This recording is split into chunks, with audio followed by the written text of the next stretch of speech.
Good morning. कैसे हैं आप लोग? आज से अच्छे होंगे। और आज संडे को भी आप लोगों की क्लास लेने के लिए माफ़ी चाहता हूँ। ऐसे भी हम लोग कोशिश कर रहे हैं कि आप लोगों को जल्दी से जल्दी कंप्लीट करवाएं, तो थोड़ा सा इसलिए संडे को भी सोच लेता हूँ कि क्लास ले लिया जाए तो ज़्यादा सही रहेगा। तो हम लोग ग्रामर फिर 3 दिन, यानी जो व्याकरण है वो 3 दिन हो जाती है। तो चलिए हम लोग शुरू करते हैं। आज हम लोग पढ़ेंगे विशेषण। तो विशेषण क्या होते हैं? विशेषण का मतलब है विशेष से बना हुआ है। ठीक है, तो यानी कि जो विशेषता बताते हैं उन्हीं को ही विशेषण कहा जाता है। तो विशेषता बताने वाले शब्दों को क्या कहा जाता है? विशेषण कहते हैं। इसका सामान्य सा अर्थ हमारा यही हो गया। इसका मतलब है जो विशेषता बताते हैं उन्हीं को ही हम विशेषण कहते हैं। तो अभी विशेषता किसकी बताते हैं? जैसे जैसे ये विशेष जिसकी जिसकी विशेषता बताते हैं वैसे वैसे इनका अलग अलग नाम है। तो चलिए शुरू करते हैं। ये भी क्या है? ये विकारी शब्द हैं। ठीक, अर्थात ये भी क्या होते हैं? बदल जाते हैं। ठीक, तो जो विकारी शब्द संज्ञा सर्वनाम की विशेषता बताते हैं, ध्यान दीजिएगा।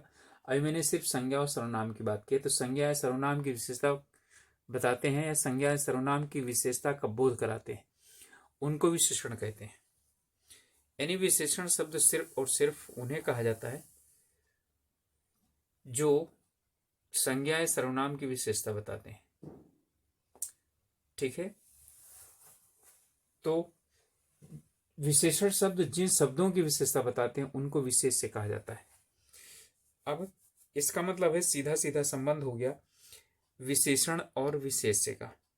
यानी विशेषण और विशेष्य, अर्थात पहले विशेषण और फिर विशेष्य। इतना ध्यान रखिएगा इसको, ये विशेषण पहचानने में बहुत काम आएगा। ठीक है, विशेषण को पहचानने में ये बहुत काम आएगा, इसलिए इस बात को ध्यान रखना है।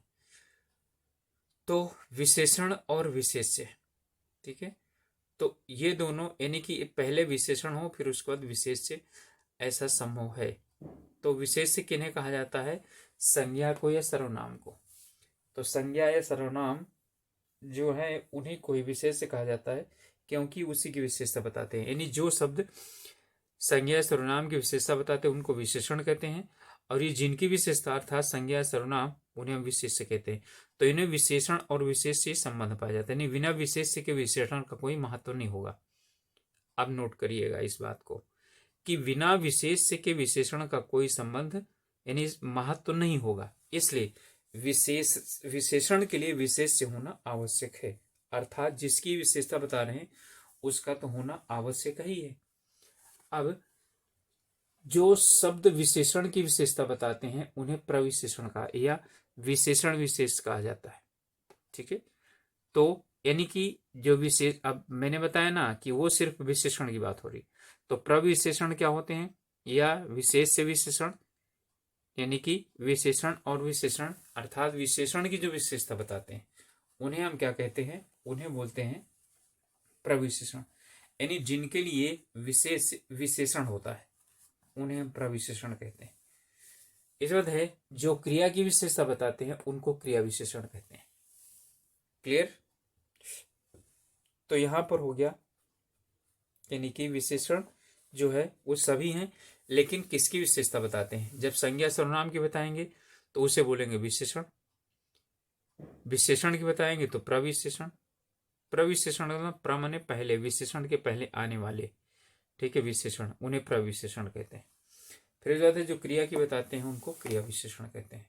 ठीक है, समझ में आ गया होगा। अब हम लोग चलते हैं आगे। इसके भेद, यानी विशेषण कितने भेद होते हैं विशेषण के, तो विशेषण के भेद अलग अलग आधार पर हम निर्धारित करते हैं। पहला लिया है हमने प्रयोग के आधार पर। प्रयोग के आधार पर का मतलब है कि कैसे प्रयोग किया जाता है या कहाँ प्रयोग किया जाता है। ठीक है, उसके आधार पर ये 2 प्रकार के होते हैं, और काफी ज्यादा इनसे क्या हो रहा है अब, यानी कि इन भले ही इससे प्रश्न ना पूछ रहा हो डायरेक्ट, लेकिन इनका काफी ज्यादा रोल आ रहा है। तो प्रयोग के आधार पर दो प्रकार के होते हैं। पहला है उद्देश्य। आप लोग जानते हैं ना, वाक्य के दो भाग होते हैं, उद्देश्य और विधेय। यानी जो प्रारंभ में शुरुआत में प्रयोग किए जाते हैं कर्ता के रूप में, उसे हम क्या बोलते हैं, उद्देश्य बोलते हैं। तो इसका मतलब यहाँ पर भी यही समझ लीजिए, जो कर्ता के रूप में विशेषण प्रयोग होते हैं उनको बोलते हैं उद्देश्य, अर्थात संज्ञा के रूप में। इसका मतलब है कि जो शब्द संज्ञा से पहले प्रयोग होते हैं विशेषण, उनको हम क्या बोलते हैं, उद्देश्य विशेषण बोलते हैं। यानी कि ये विशेषण ही है सब, बस यह है कि इनको अलग अलग तरीके से यानी कि नाम दिया जाता है। ऐसा कुछ मत समझिएगा कि वो विशेषण यानी अलग अलग हैं, ये विशेषण ही है। तो इनमें जब विशेषण संज्ञा या सर्वनाम से पहले प्रयोग किए जाते हैं तो उन्हें उद्देश्य विशेषण कहते हैं। ध्यान रखिएगा, ये विशेषण शब्द ही होते हैं, लेकिन वे विशेषण जब जो है ना उनकी कंडीशन बताई, नहीं प्रयोग बताई गई, कहाँ पर प्रयोग होते हैं, संज्ञा या सर्वनाम से पहले प्रयोग होते हैं, इसलिए प्रयोग के आधार पर है। तो संज्ञा या सर्वनाम से पहले प्रयोग होते हैं तो उन्हें उद्देश्य विशेषण कहा जाता है। इसके बाद है जैसे काली गाय, तो गाय जो है ना ये संज्ञा है, इसके पहले काली लगा हुआ है। लड़का विशेषण है, अच्छा लगा हुआ है। पुष्प विशेष से है यानी संज्ञा है, और यहाँ पर क्या है, सुंदर लगा हुआ है। आदमी ये विशेष से है यानी कि ये संज्ञा है, और यहाँ पर बलवान लगा हुआ है। तो काली गाय, अच्छा लड़का, सुंदर पुष्प, बलवान आदमी, ठीक है, बूढ़ा आदमी। तो ये सब क्या हो गए, ये उद्देश्य विशेषण हो गए। तो उद्देश्य विशेषण में समझ में आ गया होगा कि जब जो है ना संज्ञा से पहले प्रयोग होते हैं, सर्वनाम से पहले प्रयोग होते हैं, तो उन्हें उद्देश्य विशेषण कहते हैं। इसके बाद अब वो विशेषण कोई भी हो सकता है, कैसा भी विशेषण। अब इसे विधेय विशेषण, विधेय विशेषण का मतलब होता है कि बाद में लगने वाले, यानी कि जो जब विशेषण, ये जो विशेषण नहीं है, जब विशेषण संज्ञा सर्वनाम के बाद प्रयोग किए जाते हैं तो उन्हें विशेषण विधेय विशेषण कहते हैं। यानी कि ये कंडीशन है, प्रयोग है। तो जब ये कहाँ पर प्रयोग होते हैं, संज्ञा या सर्वनाम के बाद प्रयोग होते हैं, यानी पहले संज्ञा या सर्वनाम हुआ उसके बाद ये प्रयोग होते हैं, इनको विधेय विशेषण कहा जाता है। और जो ऊपर हमने लिखा है उद्देश्य विशेषण, अब इन्हीं को ही विधेय विशेषण के रूप में भी हम लिखेंगे। ठीक है, अब गाय काली है, अब गाय पहले आ गया, काली बाद में आ गया। लड़का अच्छा है, ठीक है। तो अब देखिए यहाँ पर काली गाय है, और काला होता तो काला व्यक्ति हो जाता, काला लड़का हो जाता। यानी कि ये जो है इनका जो परिवर्तन है लिंग और वचन और कारक, वो निर्भर करता है संज्ञा पर, ठीक है। और लड़का अच्छा है, पुष्प सुंदर है, आदमी बलवान है, आदमी बूढ़ा है, ठीक है। अब ध्यान रख दीजिएगा, अब ध्यान दीजिएगा जो मैं बता रहा हूं उसको अच्छी तरीके से। उसमें यह है कि उद्देश्य विशेषण ना, ये पूरा का पूरा मिल करके संज्ञा बनाता है। काली गाय, ये पूरा का पूरा एक क्या हो जाएगा, फिर संज्ञा हो जाएगी। नहीं, पूरा का पूरा क्या हो जाएगा, ये उद्देश्य विशेषण का ही मतलब है कि पूरा मिलकर के संज्ञा बनाएगा, पूरा मिलकर के कर्ता बनाएगा, ठीक है। इसी तरह से अच्छा लड़का, अब इन्हें हम अलग नहीं कर सकते। सुंदर पुष्प, इनको अलग अलग नहीं कर सकते। बलवान आदमी, अलग अलग ना करने का मतलब ये हुआ कि यदि हमें गाय बोलना है तो काली गाय बोलना है, ठीक है। फिर हम इसकी जगह यानी कि उसको और दूसरा नहीं कर सकते, ठीक है। अब यहां पर यह है कि विधेय विशेषण का मतलब हुआ कि ये इससे अलग है, गाय काली है, ठीक। अब याद रखिएगा कि जो वाक्य होता है, वाक्य का जो सबसे खास जो शब्द होता है जिसके बिना वाक्य संभव नहीं है, वो होता है क्रिया, ठीक। लेकिन जब विशेषण प्रयोग होता है ना, यानी विशेष और विशेषण प्रयोग होता है, तो वहां पर क्रिया नहीं पाई जाती है। यहां पर क्रिया नहीं होगा, यहां सिर्फ विशेषता बताई जा रही है, आपको क्रिया कहीं नहीं मिलेगी। समझ में आया। लेकिन वाक्य क्या है, पूरा है, यानी जहां पर विशेषता बताई जाएगी वहां सिर्फ सहायक क्रिया होगी, ठीक है। ना कि अब जैसे आदमी बूढ़ा था, सहायक क्रिया यानी कि था आ गया, बाकी सब जगह है। तो मैं जो समझाना चाह रहा हूँ समझ में आ गया होगा। विशेषण के लिए हर एक के लिए बोल रहा हूँ, जहां पर विशेषण प्रयोग होता है वहां पर क्रिया नहीं होती है। ठीक है, समझ में आ गया होगा। चलिए, इससे आपको क्रिया विशेषण निकालने में बहुत आसानी होगी। जब आप लोग कई बार कंफ्यूज हो जाते हैं कि हाँ क्रिया विशेषण तो नहीं है, तो यानी प्रयोग के आधार पर दो प्रकार के हो गए, कौन कौन से? उद्देश्य विशेषण और विधेय विशेषण, जो पहले लगते हैं और संज्ञा के साथ लग करके संज्ञा पूरा बन जाते हैं, और जो बाद में लगते हैं। ठीक है, और वो शुद्ध विशेषण रहते हैं। अब अर्थ के आधार पर, तो अर्थ के आधार पर चार प्रकार हैं, और ये प्रश्न पूछा गया है, अर्थ के आधार पर विशेषण कितने प्रकार के होते हैं? तो अर्थ के आधार पर विशेषण चार प्रकार के होते हैं। यानी जो अर्थ के आधार पर हम उनकी विशेषता यानी जानते हैं, ठीक है, तो उन्हें हम बोलते हैं, और यही है विशेषण, मूलतः विशेषण इनको ही बोलते हैं। तो अब इसमें हुआ गुणवाचक विशेषण। ठीक है, गुणवाचक विशेषण इनमें पहला है गुणवाचक विशेषण। इसका मतलब है कि जिनसे किसी प्रकार का गुण धर्म आदि का पता चलता है, यानी कि बोध होता है संज्ञा का, उसे हम बोलते हैं गुणवाचक विशेषण। ठीक है, यानी कि जब क्या होता है प्रयोग, गुण का प्रयोग होता है। ठीक है, यानी कि यहां पर है गुणवाचक विशेषण, यानी कि गुण या दोष आदि का बोध होता है किसके? संज्ञा और सर्वनाम का, तो उसे हम क्या बोलते हैं? गुणवाचक बोलते हैं। परिभाषा जानना चाहें तो सीधे ये, जिन विशेषण शब्दों से संज्ञा सर्वनाम के गुण दोष आदि का बोध होता है, ठीक है, उन्हें हम गुणवाचक कहते हैं। इनके प्रमुख जो है ना ये प्रकार हैं, यानी लगभग इनको 7 भागों में बांटा गया है। अलग अलग किताबें जो है ना, ये अलग अलग लेखक अपने अनुसार अलग अलग देते हैं, तो 7 भागों में बांटा गया है। इनमें पहला है भाव, यानी कि जिनमें भाव संबंधी गुण का बोध होता हो, जिन्हें हम जानते नहीं है, देखते नहीं, यानी सिर्फ समझ सकते हैं बस। तो इसमें हो गया जैसे बलवान, अच्छा, सूरवीर, दयालु, निर्दयी। ठीक है, ये सब क्या हो गए? यानी कि बलवान है तो कायर भी हो जाएगा। ठीक है, तो उसमें जो है ना, यानी वो चीजें जो किसके अंतर्गत आ रही हैं? भाव के अंतर्गत आ रही हैं। ठीक है, वो हो गई भाव। ठीक है, गुण के अंतर्गत। दूसरा है कालवाचक। ठीक है, यानी इसमें समय का बोध होता है। ठीक है, समय संबंधी संज्ञा में समय संबंधी गुण का बोध होता है। जैसे है नया, पुराना, अगला, पिछला। ठीक है, नया कपड़ा, पुरानी किताब। ठीक है, अगला व्यक्ति। ठीक है, पिछला हिसाब। तो ये सब क्या हो गए? यानी कि ये कालवाचक। ध्यान रखिएगा, काल और समय अलग अलग होता है, यानी समय विस्तार को हम काल बोलते हैं। ठीक है, अब से समय कम होता है तो उसके लिए हम क्या बोलते हैं? समय बोलते हैं। इसके बाद है स्थानवाचक। तो स्थान संबंधी गुण का जिसमें बोध होता है, जैसे ग्रामीण है, ग्राम से बना ग्रामीण, पंजाब में रहने वाला पंजाबी, पहाड़ में रहने वाला पहाड़ी, भारत में रहने वाला भारतीय आदि, अमेरिका में रहने वाला अमेरिकी।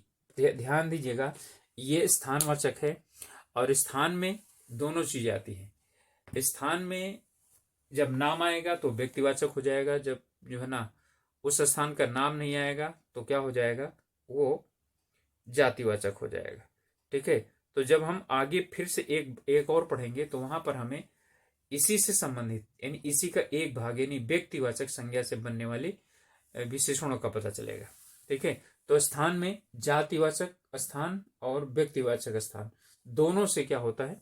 हमें पता चलता है, बोध होता है। फिर है आकार। आकार का मतलब है, जानते ही हैं, आकार का मतलब है यानी आकार प्रकार जो है उसके अंतर्गत आ जाता है। तो जिससे आकार संबंधी यानी कि विशेषण का यानी विशेषता का पता चलता है, तो सुंदर हो गया, भद्दा हो गया, ऊंचा हो गया, छोटा हो गया, नाटा हो गया, चौड़ा हो गया। ठीक है, तो ये सब क्या है? ये आकार संबंधी विशेषण है। तो मुझे लगता है समझ में आ गया होगा कि आकार संबंधी क्या होते हैं। इसके बाद है समय संबंधी। अब देखिए, ऊपर काल आया था और यहाँ पर क्या आ गया? समय संबंधी आ गया। तो समय संबंधी मतलब प्रातःकालीन, तो प्रातःकालीन सूर्य, मासिक पत्रिका, दैनिक पत्र।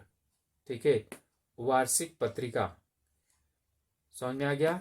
दशा, दशा का मतलब होता है अवस्था, ठीक है। दशा या अवस्था का जो बोध कराता है वो है, जैसे स्वस्थ है, कमजोर है, रोगी है, बलिष्ठ है, निरोग है, ठीक है, ये सब क्या है, दशा को दिखाते हैं। स्वस्थ हो गया तो अस्वस्थ भी आएगा। क्लियर। अब सातवां है रंग, ऊपर आया था ना, ठीक है, काली गाय। तो रंग संबंधी गुण का बोध होता है, यानी कि भाव संबंधी गुण, काल संबंधी गुण, स्थान संबंधी गुण, आकार संबंधी गुण, भाव संबंधी, काल संबंधी, स्थान संबंधी, आकार संबंधी, समय संबंधी और दशा संबंधी तथा रंग संबंधी, ठीक है, ये सब गुण होते हैं। तो हरा, लाल, काला, पीला, नीला, ये सब क्या है, ये हैं हमारे जो यानी कि रंग संबंधी गुण का बोध कराते हैं, रंग संबंधी गुण की विशेषता बताते हैं। किसमें, संज्ञा सर्वनाम में। क्लियर। तो गुण ये 6 हैं, सॉरी 7 हैं।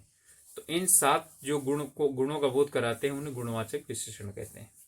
अब इसके बाद है परिमाणवाचक। दूसरा है जो भेद है परिमाणवाचक। परिमाणवाचक का मतलब हुआ जिन विशेषण शब्दों से संज्ञा की मात्रा अर्थात परिमाण यानी नाप तोल का बोध होता है। ध्यान दीजिएगा, परिमाण का मतलब ही नाप तोल होता है। संज्ञा की नाप तोल का पता चलता है। तो नाप तोल भी क्या है, एक जो है वो विशेषण है, ठीक है, नाप तोल का पता चलता है, ठीक है। तो उन्हें हम क्या बोलते हैं, परिमाणवाचक बोलते हैं। यहाँ संख्या नहीं आएगी, संख्या का मतलब है गिनती, जिनको हम गिन सकते हैं उन्हें नहीं, जिन्हें नाप तोल सकते हैं। नाप तोल यानी माप तोल सकते हैं। जैसे जो हमने क्या चीज किया था, पदार्थवाचक संज्ञा पढ़ी थी, ठीक है। तो उसमें तो इसमें क्या आएंगी, पदार्थवाचक संज्ञाएं सब आ जाएंगी इसी में, परिमाणवाचक। तो परिमाणवाचक किसकी विशेषता बताएगा, ठीक है, पदार्थवाचक संज्ञा की विशेषता बताएगा, ठीक है। समझ में आया। इसे मैंने यहां कहीं लिखा नहीं है, आप लोग चाहें तो क्या कर सकते हैं, नोट कर सकते हैं कि परिमाणवाचक जो विशेषण है वो किसके लिए प्रयोग होगा, वो प्रयोग होगा जिनको हम गिन नहीं सकते हैं, और जिनको गिन नहीं सकते हैं और वो है हमारी क्या, तो वो संज्ञा है कौन सी, पदार्थवाचक, ठीक है। तो उदाहरण है 2 किलो आलू, 5 लीटर दूध, 10 मीटर कपड़ा। देखिए, जिसे तौला जा सकता हो, जिसे क्या कह सकता हो, मापा जा सकता हो लीटर में, तो किलो में, लीटर में और मीटर में जहां भी होगा ना, किलो, लीटर और मीटर, वो क्या हो जाएगा, परिमाणवाचक, सॉरी परिमाणवाचक होगा। लेकिन परिमाणवाचक की दो हैं, ठीक है, दो प्रकार हैं। परिमाणवाचक के भी प्रकार दो हैं, निश्चित परिमाणवाचक और अनिश्चित परिमाणवाचक। तो निश्चित परिमाणवाचक का मतलब हुआ कि जिन विशेषण शब्दों से संज्ञा की निश्चित मात्रा का बोध होता है, यानी कि निश्चित माप तौल का बोध होता है। तो ये तो यानी हमारे परिमाणवाचक ही है ना वो। तो निश्चित परिमाण का बोध होता है। तो निश्चित परिमाण का मतलब यानी किलो आलू, लेकिन कितने, 1 किलो, 2 किलो, 10 किलो, 5 लीटर दूध, 10 लीटर दूध, 100 लीटर दूध, 10 मीटर कपड़ा, ठीक है, 1 मीटर कपड़ा। तो ये माप बता रहा है, ठीक है, कि चाहे किलो में, चाहे लीटर में या मीटर में। तो इसे हम जो है निश्चित परिमाणवाचक बोलते हैं। लेकिन अब इसी में से निश्चित के लिए हमें संख्या चाहिए। जब संख्या ना हो तो उसमें क्या हो जाएगा, अनिश्चित परिमाणवाचक हो जाएगा। तो ये हो गया अनिश्चित परिमाणवाचक, यानी कि कुछ, थोड़ा, बहुत, अधिक आदि लगेगा, इन्हीं के आगे लगा दीजिए, हो गया। तो जिन विशेषण शब्दों से संज्ञा की अनिश्चित मात्रा का बोध होता है, अनिश्चित संज्ञा नहीं, संज्ञा की अनिश्चित मात्रा का बोध होता है, तो उन्हें हम क्या बोलते हैं, अनिश्चित परिमाणवाचक बोलते हैं। जैसे थोड़ा आलू, कुछ चीनी, अधिक दूध, थोड़ा कपड़ा, ठीक है। तो ये अनिश्चयवाचक हो गया। जिनको माप तोल सकते हैं वो यही हैं, लेकिन जब संख्या से बताएंगे तो क्या हो जाएगा, संख्या में और तौल में, माप में, यानी लीटर, मीटर, किलो में बताएंगे तो परिमाणवाचक यानी निश्चित परिमाणवाचक हो जाएगा। और जब कुछ थोड़ा बहुत बताएंगे तो क्या हो जाएगा, अनिश्चित परिमाणवाचक होगा। इसको याद रखिएगा। परिमाण का मतलब गिन नहीं सकते हैं, हम क्या कर सकते हैं, सिर्फ तौल सकते हैं, ठीक है। जैसे अभी कुछ दिन पहले 3 तारीख को पेपर हुआ था, तो उसने पूछा था कि सवा सेर गेहूं, ठीक है, सवा सेर गेहूं में कौन सा विशेषण है, लेकिन उसमें आंसर गलत दिया है। उसमें परिमाणवाचक नहीं दिया हुआ है, उसमें संख्यावाचक और शायद और 2-3 दिया हुआ है। तो संख्यावाचक है और विधेय विशेषण है और एक जो है वो गुणवाचक विशेषण है और एक शायद और कुछ ऑप्शन में, मतलब कि वो उस पे जो है ना, यानी कि वो ऑब्जेक्शन करने लायक क्वेश्चन है, वो ऑब्जेक्शन किया जाएगा। उस लास्ट में क्या करेंगे, अभी तो उन्होंने उसका आंसर जारी कर दिया है, लेकिन बाद में उसको बनाएंगे, यानी कि बताएंगे कि इसको हटा दिया गया है। तो ये हमारा क्या है, 2 प्रकार के हो गए, ठीक है। एक हो गया गुणवाचक, दूसरा हो गया परिमाणवाचक। तो चलिए अगला पढ़ते हैं। अगला है संख्यावाचक विशेषण। अब संख्यावाचक का मतलब इसमें वो आएंगे जिनमें हम गिन सकते हैं, जिनको परिमाण में वो था जिनमें मात्रा हमें ज्ञात करनी थी। तो जिन विशेषण शब्दों से संज्ञा की संख्या का बोध होता है उन्हें हम क्या बोलते हैं, संख्यावाचक विशेषण कहते हैं। तो किस चीज का बोध होता है, संख्या का बोध होता है। संख्या का मतलब जिन्हें हम गिन सकते हैं। अभी 2 प्रकार के होते हैं, ठीक है, वैसे होते 3 प्रकार के हैं, लेकिन मूलतः 2 प्रकार के। हम तीनों प्रकार पढ़ेंगे यहाँ पर। तो ज्यादातर जो किताबें हैं उसमें 2 प्रकार दिया है, लेकिन हम यहाँ पर तीनों प्रकार पढ़ेंगे। तो पहला है निश्चित संख्यावाचक। अब निश्चित संख्यावाचक मतलब जिसमें निश्चित संख्या का बोध होता हो, संज्ञा की या सर्वनाम की। तो जिन विशेषण शब्दों से संज्ञा की निश्चित संख्या का बोध होता है, निश्चित संज्ञा का। तो निश्चित संख्या का मतलब क्या हुआ, तो निश्चित के लिए हमें गिनती चाहिए, और गिनती अलग अलग हो सकती है। गणना के रूप में हो सकती है, क्रम के रूप में हो सकती है, आवृत्ति के रूप में हो सकती है, समुदाय के रूप में हो सकती है। समझ में आया। तो कई बार क्या करता है, क्वेश्चन ये पूछ लेता है गणनावाचक, क्रमवाचक और ये जो है ना यानी आवृत्ति बोधक। ठीक, फिर भी मैंने ये बता दिया है आपको निश्चित संख्यावाचक।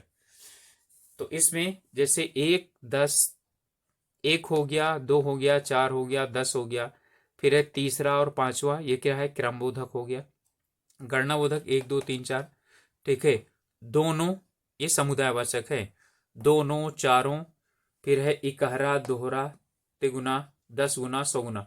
अच्छा, ये जो है ना तिगुना, 10 गुना, 100 गुना, ये आवृत्ति बोधक है, ठीक है। इसे हम क्या बोलते हैं, आवृत्ति बोधक। आवृत्ति का मतलब जितनी उसको गुणा करते चले जाए तो उसे बोलते हैं आवृत्ति।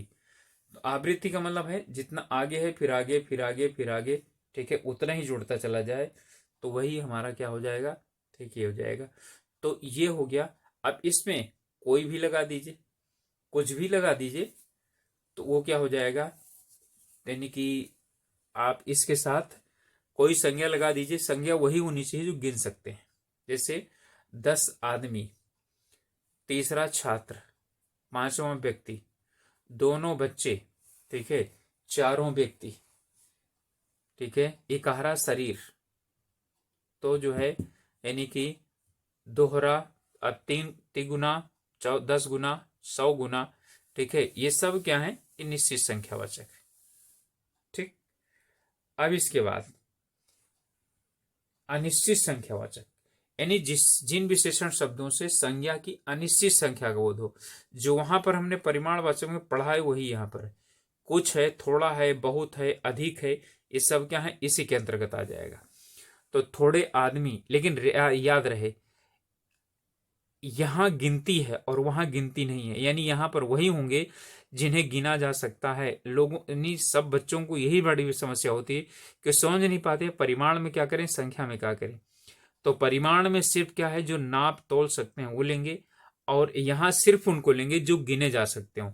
तो आदमी गिने जा सकते हैं, कुछ रुपए गिने जा सकते हैं, बहुत कुर्सियां, तो कुर्सियां क्या है, गिनी जा सकती हैं, ठीक है। तो यानी कि ये आपकी अनिश्चित संख्यावाचक हो गए। इसके बाद विभाग बोधक या प्रत्येक बोधक, अर्थात जिसमें क्या होता है, प्रत्येक का यानी कुछ भी न छूटे, उसका बोध होता है। जिन शब्दों से प्रत्येक का बोध होता है वहां हम क्या बोलते हैं, प्रत्येक बोधक या विभाग बोधक बोलते हैं, ठीक है। जैसे 5 5 छात्र, 10-10 रुपए प्रत्येक व्यक्ति। आ गया होगा मुझे लगता है समझ में, ठीक है। तो ये संख्यावाचक के दो प्रकार होते हैं, निश्चित और अनिश्चित। लेकिन विभाग बोधक या प्रत्येक बोधक भी उसका क्या है, एक भाग है, ठीक है। चलिए, इसके बाद चौथा जो है वह है सार्वनामिक विशेषण, ठीक। तो सार्वनामिक विशेषण का मतलब है कि सर्वनाम शब्द हों लेकिन वे विशेषण की तरह प्रयोग होते हों, उन्हें हम सार्वनामिक विशेषण कहते हैं।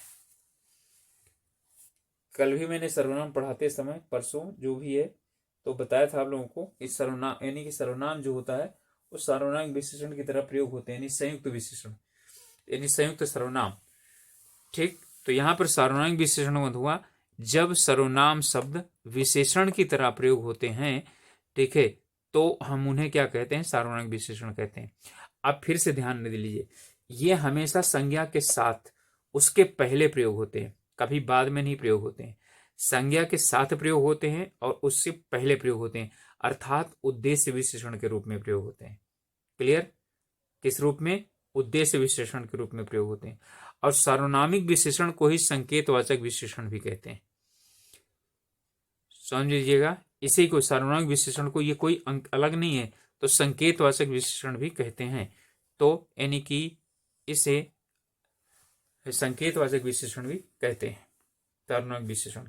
अब चलिए, वह व्यक्ति विधायक है, ठीक है। अब देखिए यहां पर है, कर दीजिए, कोई प्रॉब्लम नहीं है। यहाँ व्यक्ति क्या है, संज्ञा है, और वह आया है, तो संज्ञा के स्थान पर नहीं प्रयोग हुआ है, संज्ञा के साथ प्रयोग हुआ है।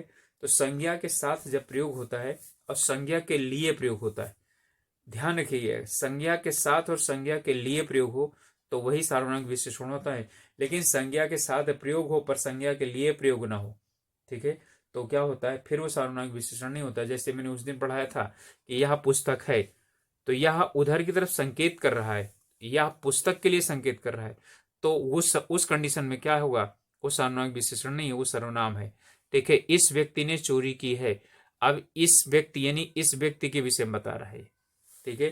तो इस व्यक्ति ने चोरी की है, तो ये हो गए यहाँ पर इस, और यहाँ पर वह, ये क्या है, सार्वनामिक विशेषण है, ठीक है। क्लियर? ये 4 प्रकार के विशेषण थे। पहला गुणवाचक, जिसमें गुण संबंधी विशेषता का पता चलता है। दूसरा हो गया परिमाणवाचक, जिसमें परिमाण संबंधी विशेषता का पता चलता है। तीसरा हो गया संख्यावाचक, जिसमें यानी गिनती का पता चलता है। और चौथा है सार्वनामिक विशेषण, यानी कि विशेषण जो सर्वनाम के रूप में आए उसे सार्वनामिक विशेषण कहते हैं, ठीक है। और इसे हमेशा याद रखिएगा कि ये हमेशा संज्ञा के साथ प्रयोग होगा, बिना संज्ञा के प्रयोग नहीं होगा। बिना संज्ञा के प्रयोग होता है तो क्या होगा, वो सर्वनाम होता है। इसके बाद है 5वां व्यक्तिवाचक विशेषण। क्लियर? अब अभी मैंने कुछ समय पहले आप लोगों से बताया था, जब स्थानवाचक विशेषण बोल रहा था कि स्थानवाचक विशेषण 2 प्रकार के होते हैं, एक जातिवाचक यानी स्थान और एक व्यक्तिवाचक स्थान। जातिवाचक स्थान गांव शहर, तो गांव में रहने वाला ग्रामीण, शहर में रहने वाला शहरी, नगर में रहने वाला नागरिक। लेकिन जब वो भारत में रहता है तो वो भारतीय हो जाता है। तो भारत क्या है, ये है व्यक्तिवाचक। तो व्यक्तिवाचक संज्ञा से बने विशेषण को हम क्या बोलते हैं, व्यक्तिवाचक विशेषण बोलते हैं। जैसे कश्मीर में रहने बनने वाला साल तो कश्मीरी साल, देहरादून का चावल तो देहरादूनी चावल, ठीक है। अलीगढ़ी ताले, ठीक है। अल्मोड़ा की बाल मिठाई, तो ये सब क्या है, ये व्यक्तिवाचक विशेषण है। यानी कि यहाँ कश्मीर, देहरादून, अलीगढ़ और अल्मोड़ा, ये सब क्या है, ये व्यक्तिवाचक संज्ञाएं हैं और इन्हीं से बना हुआ है, तो ये सब व्यक्तिवाचक विशेषण हो जाएगा। तो इसका मतलब है कि स्थानवाचक भी आप कह सकते हैं, व्यक्तिवाचक भी कह सकते हैं। यानी स्थान तो ये है लेकिन स्थान में व्यक्तिवाचक है। अब इसके बाद थोड़ा सा और है, ये तीसरा प्रकार है रचना के आधार पर, ठीक है। बहुत शॉर्ट में इनको समझेंगे, अभी तक सब कुछ समझ चुके हैं। ये 3 प्रकार के होते हैं। मूल विशेषण, अर्थात वे विशेषण जो सिर्फ विशेषण के लिए बने हुए शब्द हैं, वो विशेषण के रूप में ही प्रयोग होते हैं, उन्हें बोलते हैं मूल विशेषण। जैसे यानी कि जो मूल रूप से ही प्रयोग होते हैं। जैसे मोटा, चतुर, सुंदर, महान, बहुत, अच्छा, ये सब क्या है? ये मूल विशेषण है। क्लियर? यानी कि विशेषण के लिए विशेषण की तरह ही बने हुए हैं। इसके बाद व्युत्पन्न विशेषण, अर्थात कुछ ऐसे विशेषण होते हैं जो संज्ञा से या सर्वनाम से जो है निर्मित होते हैं या क्रिया से भी निर्मित होते हैं। ठीक है, उन्हें व्युत्पन्न विशेषण कहते हैं। अब जैसे चमक में लगा दीजिए ईला, तो चमकीला हो गया, यानी इनके साथ प्रत्यय लगाते हैं, प्रत्यय लगाने पर हमें विशेषण बन जाता है। जैसे प्रत्यय लगाने पर क्या बनता है? तो भाववाचक संज्ञा बनता है। इसलिए भाववाचक संज्ञा में और यानी कि उसमें विशेषण में अंतर होता है। तो चमक में ईला लगा दीजिए, चमकीला हो जाएगा। सुर में ईला लगा दीजिए, सुरीला हो जाएगा। ठीक है, बुद्धि में मान लगा दीजिए, बुद्धिमान हो जाएगा। दया में वान लगा दीजिए, दयावान हो जाएगा। भारत में ई लगा दीजिए, भारतीय हो जाएगा। पंजाब में ई लगा दीजिए, पंजाबी हो जाएगा। पहाड़ में ई लगा दीजिए, पहाड़ी हो जाएगा। तो ये हो गया व्युत्पन्न विशेषण, यानी ये उनसे बने हैं, इन्हें बनाया गया है। और जो मूल विशेषण है वो क्या है? वो मूल रूप से प्रयोग किए जाने वाले हैं। इस बात है समास निर्मित विशेषण। ऐसे वैसे तो कुछ लोग मानते नहीं है, कुछ मानते हैं, तो हमने क्या कर दिया, इसको ले लिया। नहीं, मूल विशेषण व्युत्पन्न विशेषण ही है।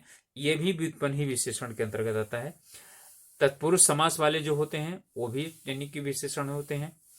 और कर्मधारय वाले समास तो सब आप लोग जानते हैं, विशेष और विशेषण का संबंध पाया जाता है। जैसे नील कमल है, ठीक है, नीलकंठ है, ये सब क्या है? यानी समास विशेषण है। अब एक बात मैं आप लोगों को समझाना चाहता हूं, उसे आप लोग समझिए कि हम जो वो हैं यानी कि विशेषण है, वो विशेषणों को हम यानी कि कैसे पहचानेंगे कि विशेषण है या संज्ञा है। ठीक है, तो विशेषण और संज्ञा के पहचानेंगे कैसे, उसे हमको पढ़ना है। तो विशेषण और संज्ञा को पहचानने के लिए हम पहले बात करते हैं, उसके बाद हम लोग पढ़ेंगे कि जो विशेषण है उनके रूप क्या क्या है। ठीक है, तो पहले हम लोग इसको पहचानने के लिए समझ लेते हैं।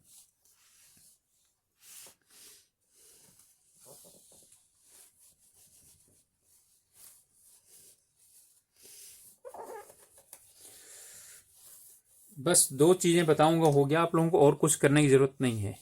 ठीक है, हमेशा आपको करना क्या है कि जब भी आपको विशेषण पहचानना हो कि विशेषण है या नहीं है, इसे आप लोग खुद भी नोट कर सकते हैं। ठीक है, तो विशेषण हम पहचानते कैसे हैं? ठीक है, विशेषण की पहचान तो कैसे पहचानेंगे? आप जो विशेषण लिखा हुआ है ना, विशेषण, इसके आगे क्या लगा दीजिए? विशेष लगा दीजिए, अर्थात संज्ञा लगाइए।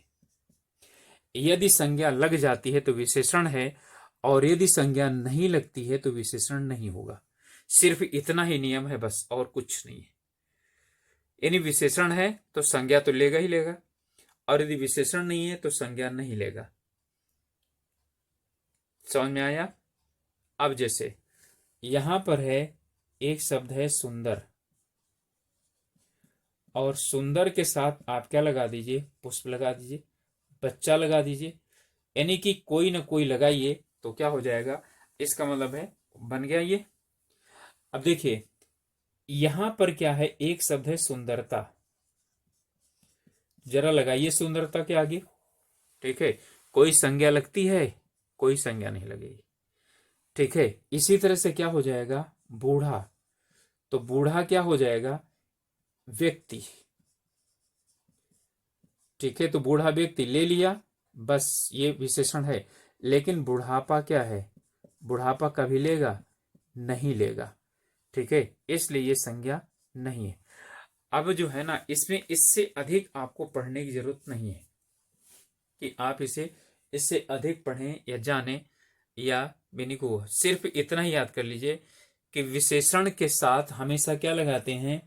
विशेषण के साथ, विशेषण के आगे क्या लगा दीजिए, संज्ञा लगाइए, संज्ञा लगाइए।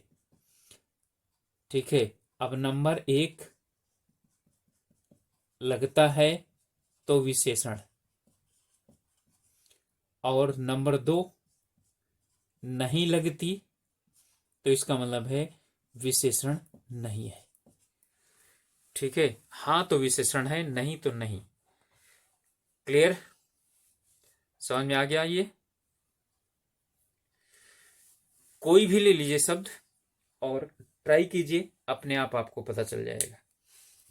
ठीक है, चलिए अब इसके बाद एक चीज और पढ़नी है, हम लोगों को 5 से 10 मिनट उसमें लगेगा।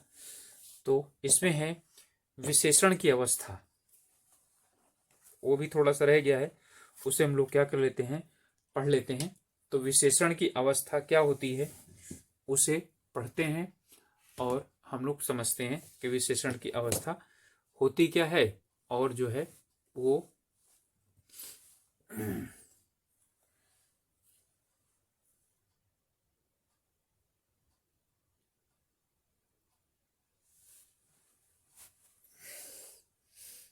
चलिए, विशेषण की अवस्था,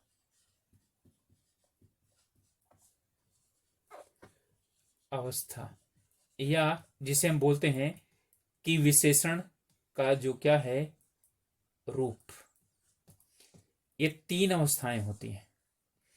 ठीक है, एक होती है मूलावस्था, मूलावस्था इसका मतलब है मूल रूप, यानी कि जहां पर हम इसे तुलना भी कह सकते हैं। ठीक है, विशेषण की अवस्था या रूप या तुलना, ठीक है, ये 3 प्रकार की होती है। तो मूलावस्था का मतलब है जिसे आप लोग डिग्री बोलते हैं। तो मूलावस्था इसका मतलब है कि जब क्या होता है, अपनी मूल रूप में प्रयोग होता हो, यानी कि यहां पर एक ही संज्ञा हो, एक ही संज्ञा हो और तुलना ना हो, तुलना नहीं होती। ठीक है, वहां पर क्या होता है, मूलावस्था होती है, यानी पॉसेसिव डिग्री, जिसे हम बोलते हैं, जैसे है कि सोहन अच्छा छात्र है, अच्छा छात्र है। तो यहां पर इसका मतलब है सोहन सिर्फ है और कोई है ही नहीं है। ठीक है, और वह एक क्या है, अच्छा छात्र है। ठीक, इसके बाद दूसरा है उत्तरावस्था, उत्तरा का मतलब बाद वाले से, उत्तरावस्था कंपैरेटिव डिग्री, यानी कि जब दो संज्ञा के मध्य तुलना की जाती है, दो संज्ञा के बीच तुलना की जाती है, जब दो संज्ञा के बीच तुलना की जाती है,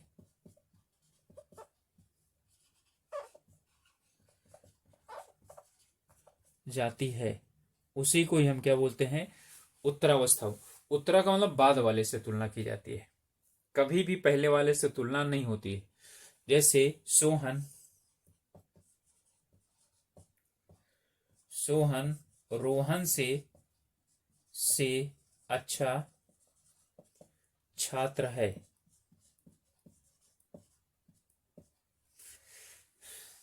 ठीक है, हाँ, अब यहां पर एक चीज देख लीजिए, उत्तरावस्था है ना, तो यहां पर क्या करते हैं, मूलावस्था में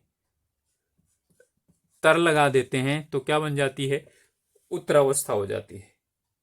ठीक है, और कुछ ऐसे हैं जिनमें से अच्छा लगाते हैं या वो लगाते हैं। ठीक है, अब इसके बाद जो तीसरा है वो है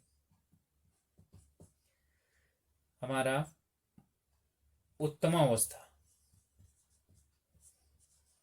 उत्तमावस्था, इसके लिए क्या लगाते हैं, तम लगाते हैं या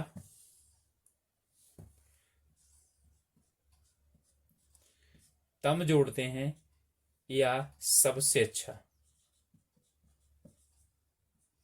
या सबसे जोड़ते हैं। ठीक है, यानी कि जब समूह से तुलना की जाती है, यानी कि एक से अधिक से तुलना की जाती है, से तुलना की जाती है, तो वहां क्या होता है, वहां हमारा हो जाता है उत्तम अवस्था। ठीक, तो उत्तम अवस्था का मतलब है सोहन सबसे अच्छा छात्र है। हम यही कह सकते हैं सोहन अपनी कक्षा में सबसे अच्छा छात्र है। ठीक है, तो यहां पर यानी कि ये हो गया। तो लगता है समझ में आप लोगों को जो है ना ये आ गया होगा। तो विशेषण की अवस्था ये तीन होती है। मूलावस्था यानी कि एक ही संज्ञा होती है, यहां तुलना नहीं होती है किसी प्रकार की। ठीक है, और उत्तम उत्तरावस्था यानी कि सिर्फ दो संज्ञाएं होती हैं, इनके मध्य तुलना की जाती है। उत्तम अवस्था जब ढेर सारे के मध्य होती है। ठीक है, उत्तरावस्था बनाने के लिए तर लगाते हैं या से लगाते हैं, जैसे यहां पर लगाया ना, रोहन से अच्छा है। और उत्तमावस्था में तम लगाते हैं, तो उत्तरा में तर है, उत्तमा में उत्तम यानी तम है, तो वो हो गया। तो इसका मतलब है कि समूह से तुलना की जाती है, दो से अधिक की तुलना की जाती है, दो या दो से अधिक से तुलना की जाती है, तो क्या होता है, वहां उत्तम अवस्था होती है। ठीक है, ओके। अब इसे बनाते कैसे हैं ये देख लीजिए। तो उत्तम यानी कि हम इसे दो तीन उदाहरण ले करके, और या तो सेप यानी प्रयोग होते हैं कई ऐसी जैसे इंग्लिश में पढ़ते हैं ना, तो इंग्लिश में गुड बेटर बेस्ट अलग अलग हो गया, उनमें कोई निश्चित नहीं होता है। लेकिन कुछ ऐसे होते हैं जिनमें क्या होता है, हम जो यानी कुछ शब्द लगा देते हैं तो उसी में से बन जाता है। तो इसी तरह से यहां पर भी है। ठीक है, तो यहां पर है, पहला है मूलावस्था, मूलावस्था। ठीक है, और यहां पर है उत्तरावस्था।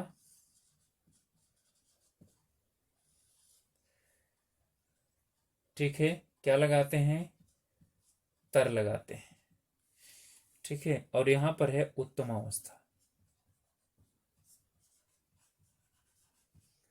अब कोई जरूरी नहीं है कि हम क्या करें, इनमें से तर और तम लगाकर ही बनाएं।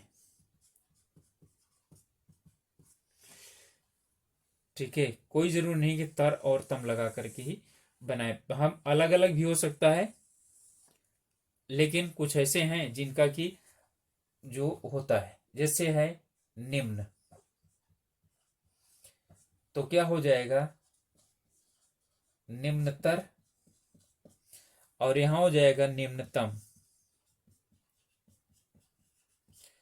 और आप क्या कर सकते हैं, से निम्न,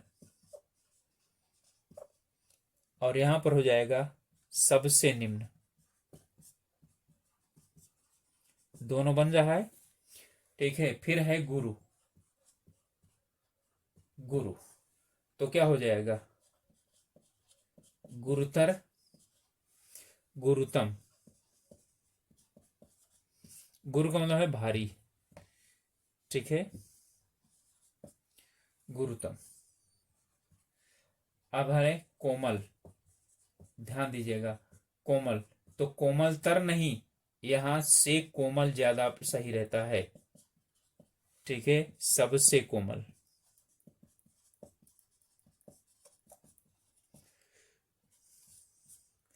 ठीक है, इसके बाद है उच्च, तो यहां है उच्चतर, उच्चतम। ठीक, इसके बाद सुंदर,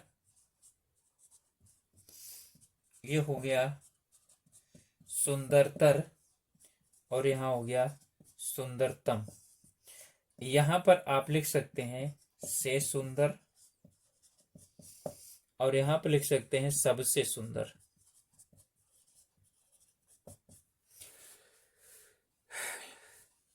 ठीक है, अब यहां पर है अच्छा, इसका सिर्फ से अच्छा बनेगा और यहां सबसे अच्छा बनेगा। क्लियर। अब याद रखिएगा कि जो है ना, इसमें हम अच्छा तर और अच्छा तम नहीं लगाएंगे। तो ये विशेषण की क्या हो गई हैं, अवस्थाएं हो गई। तो विशेषण आज क्या हो जाता है, पूरा का पूरा समाप्त हो जाता है। और कल से हम लोग क्लास में मिलेंगे, तो कल से हम लोग पढ़ना शुरू करेंगे अपना। ठीक है, तो आज जो है मुझे लगता है विशेषण समझाने में मैं आप लोगों को सफल रहूंगा।